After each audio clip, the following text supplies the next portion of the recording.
Let's stay in Salem for a few moments now to talk about another bill, the legislature that has a lot of you fired up. We're talking about Senate Bill 4. It's to attract semiconductor companies who are looking to expand thanks to the federal CHIPS Act that opens up tens of billions of dollars for these companies.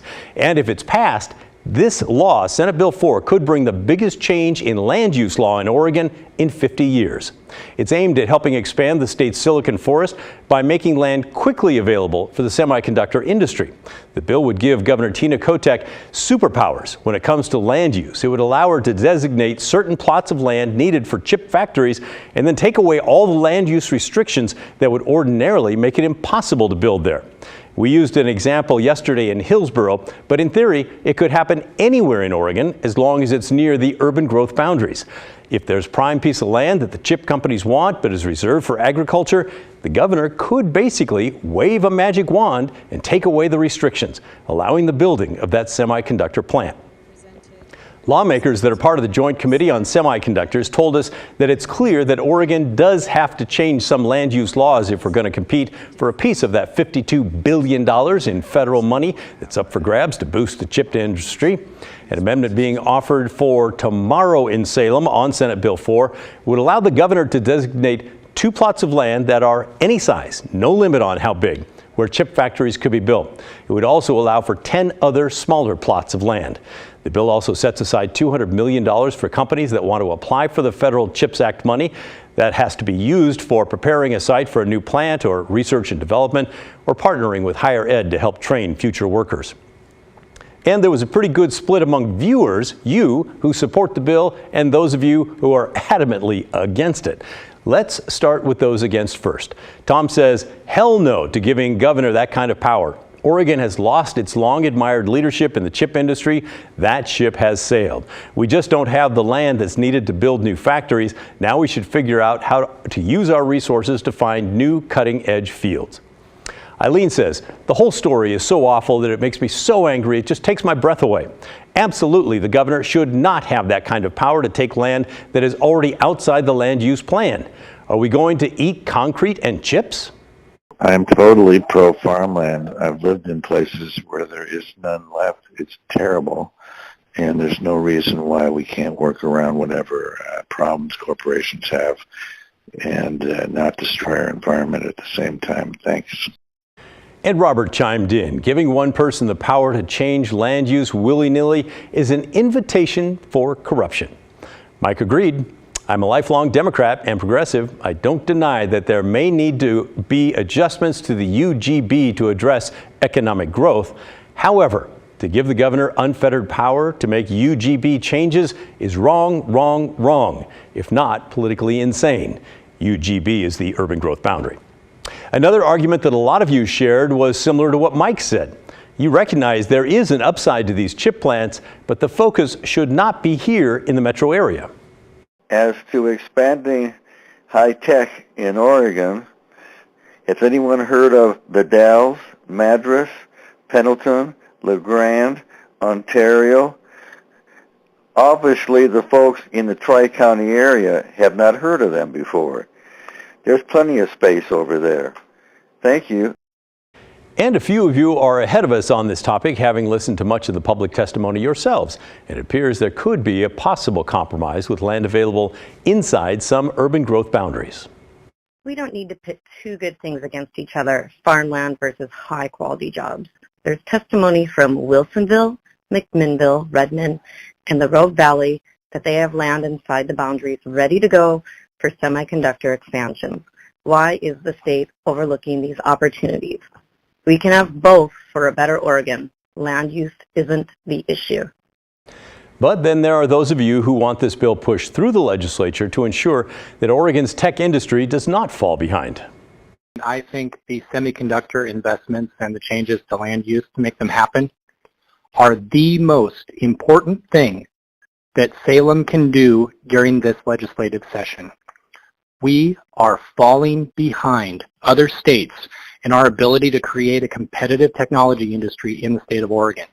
And without competitive industry, we don't have a tax base to do the other things that we want to do to make Oregon a great place to live.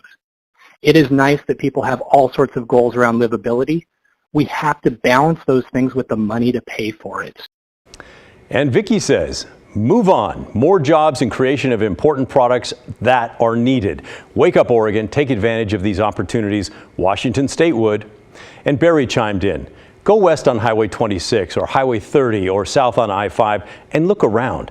Who is it that thinks we're going to miss the ryegrass or just plain grass that might end up creating jobs and tax revenue instead? How about thinking about the future of Oregon instead of what was in the minds of government officials 50 years ago? No matter which side of this issue you're on, Senate Bill 4 is one that we are going to follow very closely. The next hearing is tomorrow at 5 o'clock. We'll keep you posted on what happens. By the way, I just want to add a few thoughts here. Yesterday, based on our story, some of you emailed in assuming that I'm against Senate Bill 4. I got to tell you, that's not correct. Here's my opinion on this. While it is painful to take land outside the urban growth boundary and plant some chip facilities there, I do agree with those who say it is necessary. Our land use laws have worked very well. It's why you can drive 30 minutes in just about any direction from the Portland area when it's not rush hour and be in farmland or forests. But there's a reason that Intel is sinking $20 billion into 2 chip factories in Ohio. They're building on 1,000 acres that the Ohio governor and others helped make available there. So where is that developable land in Oregon? Well, the experts say it's nowhere. It does not exist, not in that size. That's why we did not stand a chance when Intel started looking around for a place to expand before they picked Ohio. And Ohio, don't get me wrong, did jolt our state leaders into action. And now they do have a plan. They're not tearing up all the land use rules. They just want to give Governor Kotek the authority to cut through all the red tape and restrictions. The latest amendments to the bill, expected to be adopted tomorrow, would let the governor designate a total of 12 parcels of land, 2 parcels of any size, 4 that are 500 acres, and another 6 that are 100 acres. That's land that would be available for semiconductor chip plants. And that's it. And it has to be next to the existing urban growth boundary of a city. And there has to be at least one public hearing before the governor makes her decision. Now, in my opinion, if you think that hearing will change the governor's mind, I have a lovely bridge in London I'd like to sell you. But back to the main point. You might argue that once we begin down this slippery slope, there will be one exception after the other until the thing, the urban growth boundary, is just a toothless tiger. I hope not, and I don't think so. I really don't think that's going to happen. However, I do think there is a risk of more tinkering with it as the governor pushes for more and more housing to be built. That may expand it as well during this session. But it's not a bad thing to make exceptions from time to time. The growth boundary has served us all very well.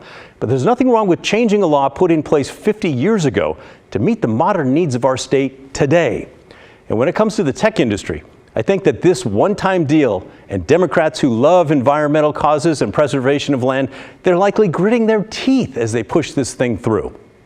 And that should tell you just how important it is to the future of Oregon. We need industry. We need good-paying jobs here. Those Intel jobs in Ohio, they're going to pay an average of $135,000 a year. Now, some of you have asked, why not build a plant or two in Central Oregon or Eastern Oregon or Southern Oregon where there's lots of open land? Well, the experts say it's because the big companies need, among other things, gobs of electricity and access to an international airport. The greater Portland area is where you find that. Sorry, but it's true. At the end of the day, by the way, it doesn't really matter what I think. Lawmakers in Salem have already decided this is crucial to Oregon's future, and it's moving quickly through the system. I frankly think it's already a done deal. Done in the name of the future of prosperity for the state of Oregon.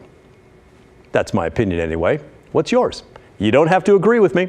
Send me an email. Light me up. I'm ready. You can add, our address is thestory@kgw.com, or call and leave a voicemail 503-226-5090.